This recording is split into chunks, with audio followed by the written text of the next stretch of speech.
ജയ് മാതാ.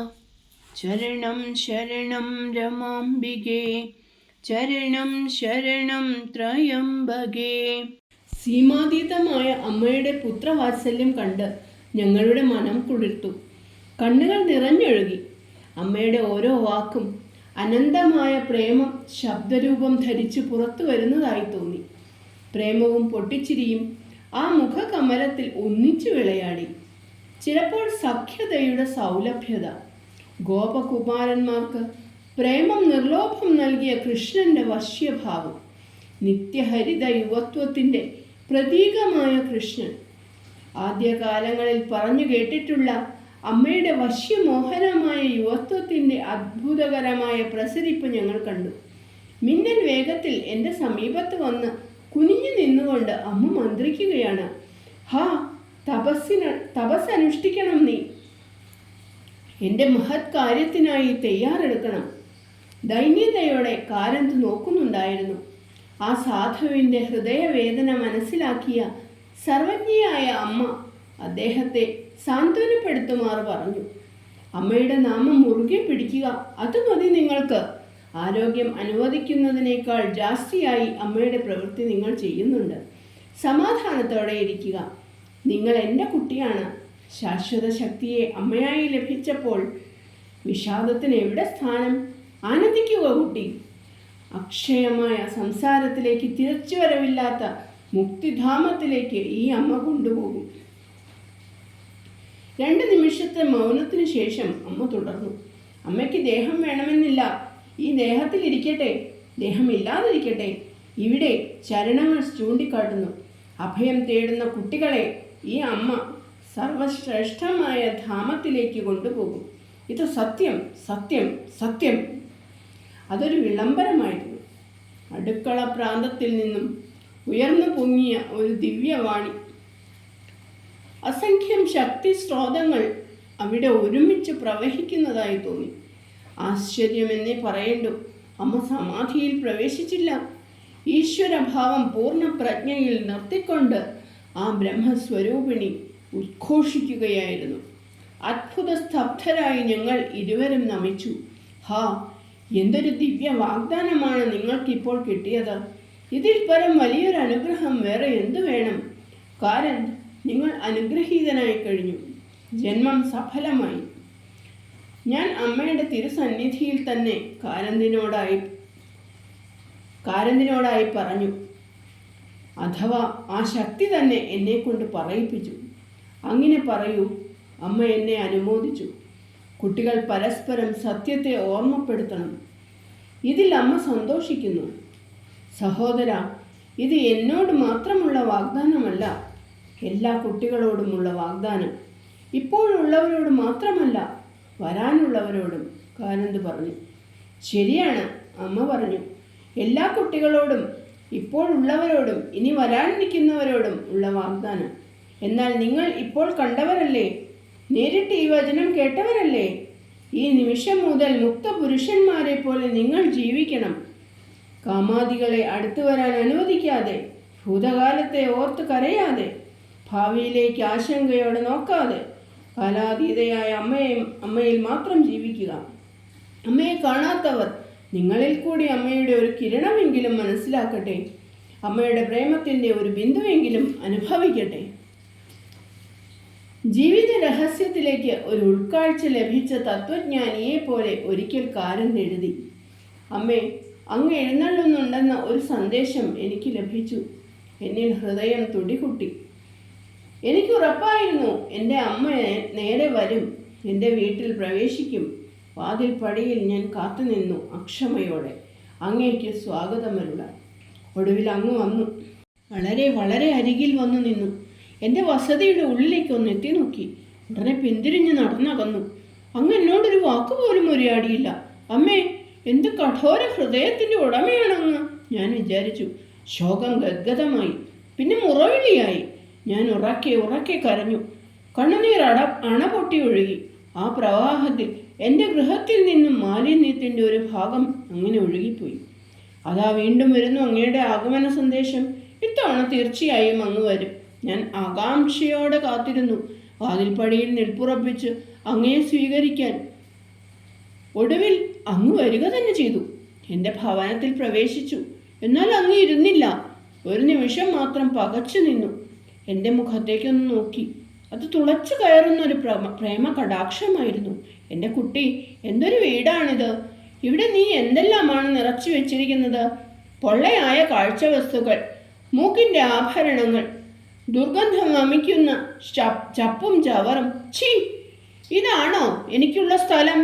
ഇതാണോ നീ എനിക്ക് നൽകിയ പ്രേമോപഹാരം? അങ്ങ് പറഞ്ഞു. അങ്ങ് പിന്നെ നിന്നില്ല, നടന്നകന്നു. ദൃഷ്ടിപഥത്തിൽ നിന്നും മറഞ്ഞു. പിന്നെയും ഞാൻ ഉറക്കെ കരഞ്ഞു. പിന്നെയും കണ്ണിൽ നിന്ന് കണ്ണുനീർ പ്രവഹിച്ചു. നിലത്ത് വീണ് ഒഴുകി. ആ ഒഴുക്കിൽ പിന്നെയും മാലിന്യത്തിൻ്റെ ഒരു വലിയ ഭാഗം ഒലിച്ചുപോയി. അമ്മേ, എൻ്റെ അമ്മേ, അങ്ങയ്ക്കറിയാം ഈ ഞാൻ എത്ര ദുർബലനാണ്. മൂക്കിൻ്റെ ആഭരണങ്ങളും കാഴ്ചവസ്തുക്കളും ഉപേക്ഷിക്കാൻ എനിക്ക് കരുത്തില്ല. ചപ്പും ചവറും അടിച്ചുവാരി കളയുവാനും എനിക്ക് കഴിവില്ല. ഇവ പോകാതെ അങ്ങ് പ്രവേശിക്കുകയില്ലെന്ന് എനിക്കറിയാം. അല്ലയോ ബ്രഹ്മാണ്ഡ നായകി! പെട്ടെന്നുള്ളിൽ അങ്ങയുടെ ഒരു സ്പർശം, മനസ്സിൽ ഒരു ഒളിമിന്നൽ. ഞാൻ എന്ത് വിഡ്ഢിയാണ്! ഈ വീട് എൻ്റേതല്ല, അങ്ങയുടേതാണ്. എൻ്റേതെന്ന് അവകാശപ്പെടാൻ ഇവിടെ ഒന്നുമില്ല. എന്നിലെ അഹം പോലും എൻ്റേതല്ല. എല്ലാറ്റിൻ്റെയും ഉടമ അങ്ങ് മാത്രം. ഇതാ ഞാൻ എല്ലാം അങ്ങയിൽ സമർപ്പിക്കുന്നു. എൻ്റെ സമസ്ത ഭാരവും ഒഴിഞ്ഞു. ഒരു തൂവലിൻ്റെ ലാഘവം എനിക്ക് കൈവന്നു. ഹൃദയത്തിൻ്റെ ഉള്ളറയിൽ നിന്ന് ആശ്വാസത്തിൻ്റെ നിശ്വാസം ഉയർന്നു. ആനന്ദം, പരമാനന്ദം, മഹദാശ്ചര്യം. ഒരു ചക്രവർത്തിനിയുടെ വൈഭവത്തോടെ അങ്ങ് കടന്നു വന്നു. എല്ലാം പിടിച്ചടക്കി. ഇപ്പോൾ ഈ വീടിൻ്റെ ഉടമ അങ്ങ് മാത്രം. അങ്ങ് മാത്രം ഇവിടെ വസിക്കുന്നു. ഇപ്പോൾ ഈ വീട് ശുദ്ധമോ അശുദ്ധമോ എന്നെനിക്കറിയില്ല, അറിയണമെന്നുമില്ല.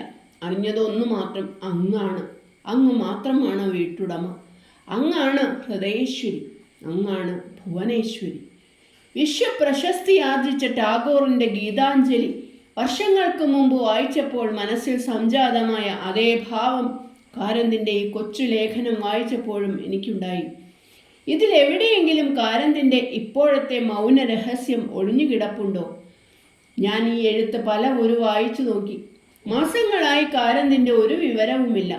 അങ്ങനെയിരിക്കെ ഒരു ദിവസം അദ്ദേഹത്തിൻ്റെ സുദീർഘമായ ഒരെഴുത്ത് എനിക്ക് കിട്ടി. പൊളിയാനായ തൻ്റെ കുടിലിൻ്റെ ശരീരത്തിൻ്റെ സ്ഥിതിയും നിരാശയുടെ ഗർത്തത്തിലേക്ക് പതിക്കാനായ തൻ്റെ മനസ്സിൻ്റെ അവസ്ഥയും കാരന്ത് വിസ്തരിച്ചെഴുതിയിരുന്നു. ഒരു ഭക്തൻ്റെ മനസ്സ് അങ്ങനെ ഖിന്നമാകുമോ? ഞാൻ എഴുത്ത് അമ്മയെ വായിച്ചു കേൾപ്പിച്ചു.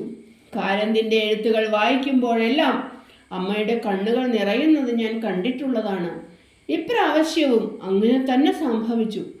തൻ്റെ സാരിത്തുമ്പ് കൊണ്ട് കണ്ണുകൾ തുടച്ച് അമ്മ പറഞ്ഞു, പ്രാരാബ്ധം അനിവാര്യമാണ്. അത് അനുഭവിച്ച് തന്നെ തീർക്കേണ്ടതായ കർമ്മഫലമാണ്. എന്നാൽ കാരന്തിനെ നോക്കൂ. എത്ര കഠിനമായ ദേഹാസ്വാസ്ഥ്യം ഉണ്ടായിട്ടും അയാളുടെ മനസ്സ് അമ്മയിൽ തന്നെ ഇരിക്കുന്നുണ്ടല്ലോ. അത് വലിയൊരു കാര്യമാണ്.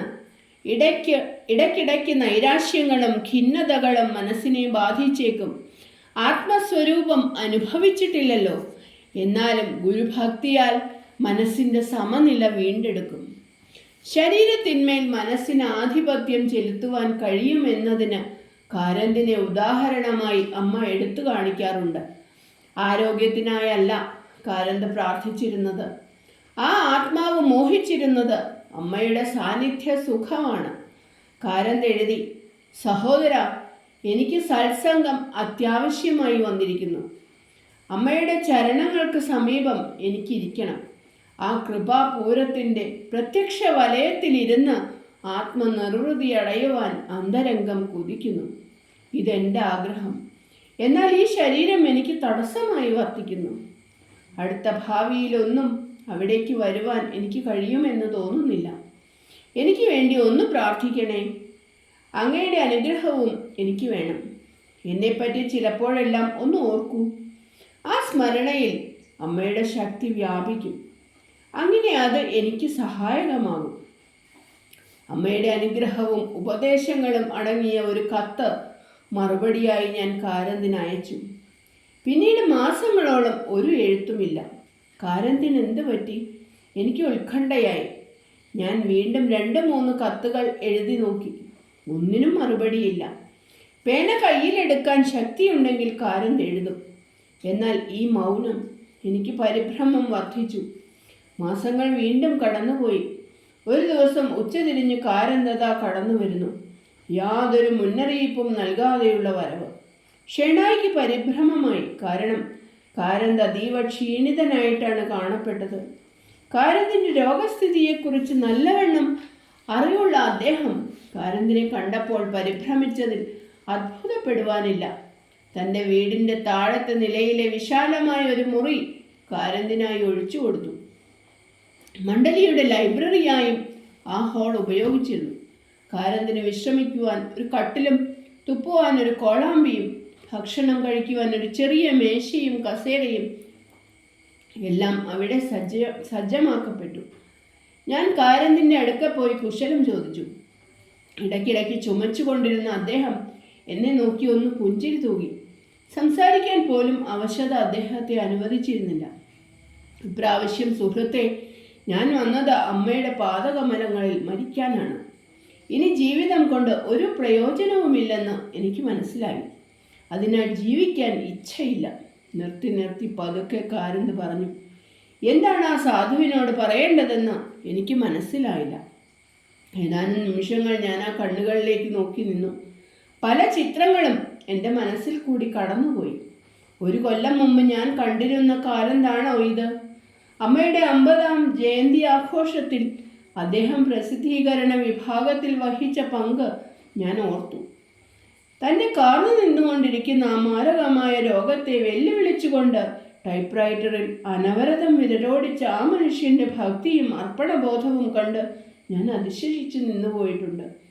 അമ്പലങ്ങളിൽ ആർഭാടത്തോടെ വിഗ്രഹ ദർശനവും വഴിപാടുകളും നടത്തി അതിൽ മാത്രം സംതൃപ്തി അടഞ്ഞുകൊണ്ട് തങ്ങൾ ഭക്തന്മാരാണെന്ന് സ്വയം അഭിമാനിക്കുന്ന സമ്പന്ന ജനവിഭാഗം എവിടെ? ഹൃദയത്തിൽ പ്രേമത്തിൻ്റെ ദിവ്യനാളത്തിന് ഒരിക്കലും മങ്ങലേൽക്കാതെ കാത്തുസൂക്ഷിച്ചുകൊണ്ട് ഗുരുഭക്തിയുടെ വേദിയിൽ സർവവും ഹോമിക്കുവാൻ സന്നദ്ധനായി നിൽക്കുന്ന ആസന്ന മൃത്യുവായ ഈ കാരന്തെന്ന നിശബ്ദ ഭക്തനെവിടെ? മരണത്തെപ്പറ്റി എന്തിനു ചിന്തിക്കണം? ഞാൻ കാരന്തിനെ ആശ്വസിപ്പിച്ചുകൊണ്ട് പറഞ്ഞു. അമ്മയുടെ സന്നിധിയിലല്ലേ നിങ്ങൾ ഇപ്പോൾ എത്തിച്ചേർന്നിട്ടുള്ളത്? ഇവിടെ മരണത്തിന് പ്രസക്തിയില്ല. അമ്മയ്ക്കറിയാം കുട്ടികളെ എപ്പോൾ തന്നിൽ ലയിപ്പിക്കണമെന്ന്. ഈശ്വരേച്ഛയ്ക്ക് വഴങ്ങുക എന്നതല്ലേ നമ്മുടെ ധർമ്മം. ശരിയാണ് നിങ്ങൾ പറഞ്ഞത്, കാരന്ത് പറഞ്ഞു. എന്നാൽ സുഹൃത്തെ, എനിക്ക് ഈ ജീവിതം തുടരുവാനുള്ള ആശ പോയിക്കഴിഞ്ഞു. ഇനി അമ്മയുടെ വിളിക്കായി കാതോർത്തിരിക്കുകയാണ് ഞാൻ. അവസാനമായി ഒന്ന് ആഗ്രഹിക്കുന്നു. ഈ കൂട് വിടുന്നതിന് മുമ്പായി എനിക്ക് ആ ദിവ്യചരണങ്ങളെ ഒന്ന് പൂജിക്കണം. എൻ്റെ ഈ ആഗ്രഹം അമ്മ പൂർത്തിയാക്കുമോ? മറുപടി പറയുന്നതിൽ ഞാൻ നിസ്സഹായനായി. എന്താണ് കാരന്ത് ഉദ്ദേശിക്കുന്നത്? വല്ല നിഗൂഢാർത്ഥത്തിലോ മറ്റോ ആണോ അദ്ദേഹം പൂജിക്കുക എന്ന പദം പ്രയോഗിച്ചത്? പ്രത്യക്ഷ ചരണങ്ങൾ പൂജിക്കുവാൻ അമ്മ ആരെയും അനുവദിക്കാറില്ല. ഇത് എല്ലാ ഭക്തജനങ്ങൾക്കും അറിയാവുന്ന സംഗതിയാണ്. ഗുരുപൗർണമി ഗുരുപൂജയെ കേന്ദ്രീകരിച്ചു കൊണ്ടുള്ള ഒരു ആഘോഷ സുദിനമാണല്ലോ. അന്ന് ശിഷ്യന്മാർക്ക് ശ്രീ ഗുരുപാദങ്ങളെ പൂജിക്കുവാനുള്ള അവസരവും അവകാശവും ലഭിക്കുന്നു. ഒരു ഉത്സവ ഛായയോടൊപ്പം അന്തരംഗ സാധനയുടെ ഭാവതീവ്രതയും ഗുരുപൂജയിൽ അടങ്ങിയിരിക്കുന്നു. സന്യാസാശ്രമങ്ങളിൽ അന്നേ ദിവസം ശിഷ്യ സമൂഹം ഗുരുവിനെ അത്യാദരവോടെ പൂജിക്കുന്നു. കൂടാതെ ഗുരുക്കന്മാർ ആശ്രമം അന്തേവാസികൾക്ക് ഉപദേശദീക്ഷ നൽകുന്നതും അന്നാണ്. ഇങ്ങനെ പരമപവിത്രമായ ദിവസങ്ങളിൽ പോലും തൃപ്പാദങ്ങളെ പൂജിക്കുവാൻ അമ്മ അനുവദിക്കുകയില്ല. എന്നാൽ ഇതിനൊരു അപവാദമായി അമ്മയുടെ പാദപൂജ നടത്തിയ അഭിഷേക തീർത്ഥം ഗംഗാതീർത്ഥം പോലെ സൂക്ഷിച്ചു വയ്ക്കുവാനുള്ള ഒരു അപൂർവ ഭാഗ്യം ഭക്തജനങ്ങൾക്ക് സിദ്ധിച്ചത് ഞാൻ ഈ അവസരത്തിൽ ഓർക്കുന്നു. രംഗവേദി മംഗലാപുരത്തെ കുലൂർ ഫെറി റോഡിൽ സമീപത്തായുള്ള സാധനാ മന്ദിരം. ഗുരുപൗർണമി ആഘോഷമാണ്. ബോംബെയിൽ നിന്നും ധാരാളം ഭക്തന്മാർ എത്തിയിരിക്കുന്നു. അവരുടെ നേതൃത്വം KG പ്രഭുവിനും പത്നി സുശീല പ്രഭുവിനുമാണ്. അവർ വരുമ്പോൾ പാദപൂജയ്ക്ക് വേണ്ടതായ സാമഗ്രികൾ എല്ലാം കൊണ്ടുവന്നിരിക്കുന്നു. ഗുരുചരണങ്ങളെ നേരിൽ പൂജിക്കുവാൻ അവസരം ലഭിച്ചാൽ അതെന്തിനു പാഴാക്കണം എന്നാണ് അവരുടെ വാദഗതി. പരിസരബോധമുള്ളപ്പോൾ അമ്മ തൻ്റെ പാദങ്ങളെ പൂജിക്കുവാൻ അനുവദിക്കുകയില്ല എന്ന് തീർച്ച. എന്നാൽ അമ്മയ്ക്ക് ബോധാതീതാവസ്ഥ എന്നൊന്നുണ്ടല്ലോ.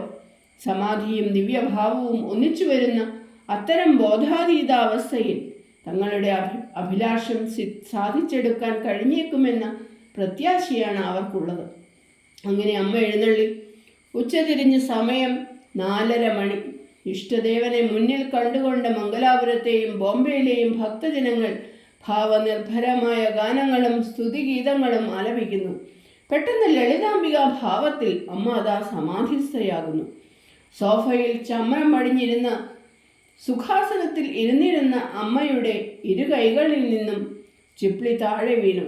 തൽസ്ഥാനത്ത് അഭയവരത മുദ്രകൾ പ്രത്യക്ഷപ്പെട്ടു. വലത്തെ പാദം തൊട്ടു മുമ്പിൽ വെച്ചിരുന്ന ഒരു ഡൺലപ്പ് കുഷ്യനിൽ ഊന്നിക്കൊണ്ടിരിക്കുന്ന ദേവിയെ ഭക്തജനങ്ങൾ ഹാരമണിയിച്ചു. സ്തുതിഗീതങ്ങൾ നിർത്താതെ ആലപിച്ചുകൊണ്ടിരുന്നു. വലത്തെ പാദത്തിലെ തള്ളവിരൽ കുഷ്യനിൽ നിന്ന് 2 ഇഞ്ച് പുറത്തേക്കായി തള്ളി നിൽക്കുന്നു. ഇത് ദേവി നൽകിയ വിശിഷ്ടാനുഗ്രഹമാണെന്ന് കരുതി ഗുണ്ടുമാമനും സുശീലക്കയും പാദപൂജയ്ക്കായുള്ള തളികയിൽ പുഷ്പങ്ങളും പനിനീർ ജലവും ഫലങ്ങളും ചന്ദനം കുങ്കുമം മുതലായവയും എല്ലാം എടുത്ത് തിരുമുമ്പിലെത്തി. അതീവ ജാഗ്രതയോടെ തളിക തള്ളവിരലിന് താഴെയായി വെച്ചു. അമ്മയെ സ്പർശിക്കാൻ പാടില്ലല്ലോ, കുഷ്യനിൽ ജലം വീഴുവാനും പാടില്ല. അങ്ങനെ സുഗന്ധപൂർണമായ പനിനീർ ജലം കൊണ്ട് തള്ളവിരലിൽ അഭിഷേകം നടത്തി. തടിച്ചുകൂടിയ ഭക്തജനം ആനന്ദ നൃത്തം ചെയ്തു. എന്തൊരു ഭാഗ്യമാണ് ഭക്തജനങ്ങൾക്ക് ഇപ്പോൾ ലഭിച്ചത്!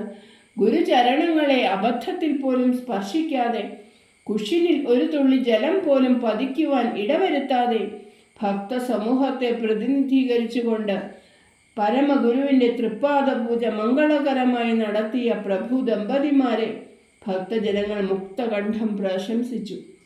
ദിവ്യഭാവത്തെ ആവിഷ്കരിച്ചിട്ടുള്ള ഗുരുദേവിയുടെ ആ ഫോട്ടോ ഇന്നും ശിഷ്യവൃന്ദത്തിൻ്റെ ഗൃഹങ്ങളിൽ പൂജാമുറിയിൽ കാണാം. വർഷങ്ങൾ 40 കഴിഞ്ഞിട്ടും ആ ഫോട്ടോവിന് ഒരു മങ്ങലുമേറ്റിട്ടില്ല. ഒരൊറ്റ നോട്ടത്തിൽ തന്നെ സുകൃതികൾക്ക് അമ്മയുടെ അവതാരതത്വം വെളിപ്പെടുത്തി കൊടുക്കുന്ന ആ ഛായാപ്പടം ഇപ്പോഴും പുതുതായി വന്നുകൊണ്ടിരിക്കുന്ന ഭക്തജനങ്ങൾക്ക് ആവേശം പകർന്നു കൊടുക്കുന്നു. കാരന്തിലേക്ക് തിരിച്ചു വരട്ടെ. ഈ ജീവിതത്തിൽ അമ്മയ്ക്ക് വേണ്ടി എനിക്കൊന്നും ചെയ്യാൻ കഴിഞ്ഞിട്ടില്ല, കാരന്ത് പറഞ്ഞു. അതിനാൽ സഹോദര, ഈ ശരീരം പതിക്കുന്നതിന് മുമ്പ് ആ ദിവ്യചരണങ്ങളെ ഒന്ന് പൂജിക്കുവാൻ അങ്ങെന്നെ അനുവദിക്കയില്ലേ? കാരന്ത് ദൃഷ്ടി എന്നിൽ കുറച്ചു നേരം പതിപ്പിച്ചു. അയാളുടെ രൂപഭാവങ്ങൾ മാറുന്നതായി എനിക്ക് തോന്നി. ഒരു അഭൗമ തേജസ്സായി അദ്ദേഹം മാറുകയാണോ? ആ കണ്ണുകൾ ഒരു നവചൈതന്യത്താൽ ജ്വലിക്കുന്നു. വിദൂരസ്ഥമായ 2 നക്ഷത്രഗോളങ്ങളെ പോലെ അവ മിന്നുന്നു. മരണഭയവും ജീവിതാസക്തിയും രണ്ടും ത്യജിച്ച ഒരാത്മാവായി അദ്ദേഹം വിരാജിച്ചു. തന്നിൽ പ്രവേശിച്ച ഏതോ ഒരു അജ്ഞാത ശക്തിയാൽ എന്ന പോലെ ആ ദുർബല മനുഷ്യൻ പെട്ടെന്നൊരു സ്പ്രിങ് പോലെ നിവർന്നിരുന്നു. വിസ്മയത്തോടെ ഞാൻ നോക്കി നിന്നു. ഒരു മഹാത്മാവിൻ്റെ സന്നിധിയിലാണ് ഞാൻ ഇപ്പോൾ നിൽക്കുന്നത് എന്ന് തോന്നി. എനിക്ക് അദ്ദേഹത്തിൻ്റെ പാദങ്ങളെ തൊട്ട് നമിക്കണമെന്നും തോന്നി. എന്നാൽ അദ്ദേഹം ഇത് ഇഷ്ടപ്പെടുകയില്ല.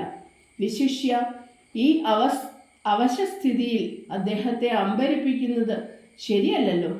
പെട്ടെന്നൊരു ദിവ്യ സുഗന്ധം വഹിച്ചുകൊണ്ട് ഒരു ഇളം കാറ്റ് ഞങ്ങളെ തഴുകി.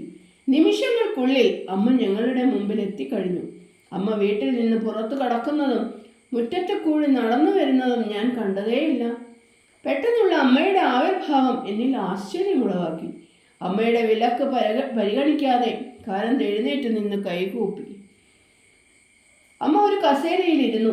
ആവേശഭരിതനായ കാരന്ത് ഒരു നിമിഷം പോലും കാത്തു നിന്നില്ല.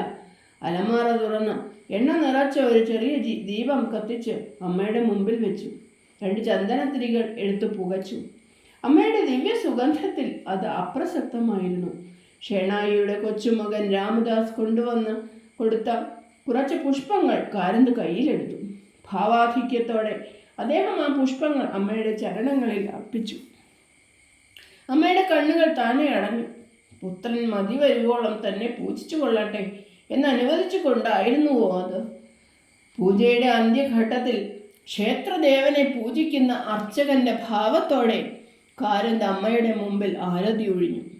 പെട്ടെന്ന് കണ്ണുകൾ തുറന്നുകൊണ്ട് ആ ദിവ്യഭാവത്തിൽ അമ്മ ഇരിപ്പിടത്തിൽ നിന്ന് എഴുന്നേറ്റു.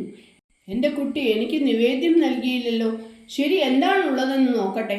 അമ്മ അലമാറ തുറന്ന് ഒരു മൂലയിൽ കാരന്ത് നിക്ഷേപിച്ചിരുന്ന ഒരു പൊതി എടുത്തു തുറന്നു. സർവജ്ഞയായ ദേവിയുടെ ഭാവം അമ്മയിൽ വ്യക്തമായി ഞങ്ങൾ കണ്ടു. അമ്മയ്ക്ക് നിവേദിക്കാനായി കാരന്ത് കൊണ്ടുവച്ച മുന്തിരിങ്ങ പഴങ്ങളായിരുന്നു പൊതിയിൽ. അമ്മ വന്നപ്പോൾ കാരന്ത് പരിഭ്രമത്തിൽ അത് മറന്നുപോയതാണ്. കൈക്കുമ്പിളിൽ നിറയെ മുന്തിരിങ്ങ എടുത്ത് അമ്മ ഭക്ഷിക്കുവാൻ തുടങ്ങി. ദിവ്യാനന്ദ ലഹരി ആ മുഖകമലത്തിൽ ഓളം വെട്ടുന്നുണ്ടായിരുന്നു. ദ്വാരകയിലെ പുരാതന ലീല ഞാൻ ഓർത്തുപോയി. കുചേല ബ്രാഹ്മണന്റെ കക്ഷത്തിലുണ്ടായിരുന്ന അവിൽപ്പൊതി എടുത്ത് തുറന്ന് ഭഗവാൻ ഭക്ഷിക്കുന്ന ആ രംഗം. കാരന്ത് ആനന്ദ ബാഷ്പം പൊഴിച്ചു. കുട്ടി കാരന്ത്, തൃപ്തിയായില്ലേ? മനോരഥം സഫലമായില്ലേ? അമ്മ ചോദിച്ചു. ആവേശാധിക്യത്താൽ നിരുദ്ധകണ്ഠനായി കൈകൂപ്പി ഒരു പ്രതിമ കണക്കെ നിശ്ചലനായി കാരന്ത് നിന്നു. കുറച്ചു കഴിഞ്ഞ് അമ്മ ശാന്തഭാവം കൈക്കൊണ്ടു. കാരന്ത്, വിശ്രമിക്കുക, അമ്മ പറഞ്ഞു. അമ്മയുടെ നിർദ്ദേശമനുസരിച്ച് കാരന്ത് കിടക്കയിൽ നിവർന്നു കിടന്നു. വാത്സല്യപൂർവ്വം ഒരു കൊച്ചുകുഞ്ഞിനെ എന്ന പോലെ അമ്മ അദ്ദേഹത്തെ തലോടി. പ്രേമാർദ്രമായ ആ കണ്ണുകളിൽ നിന്നും 2 കണ്ണുനീർത്തുള്ളികൾ കാരന്തിൻ്റെ ദേഹത്തിൽ അടർന്നു വീണു. നീ എപ്പോഴും ഇവിടെ ഉണ്ടായിരിക്കണം, എന്നോടായി അമ്മ പറഞ്ഞു. കാരന്തിനെ കൊണ്ട് സംസാരിപ്പിക്കരുത്, അദ്ദേഹം പൂർണ്ണ വിശ്രമം എടുക്കട്ടെ. ചരണം ശരണം രമാംബികേ, ചരണം ശരണം ത്രയംബകേ. ജയ് മാതാ.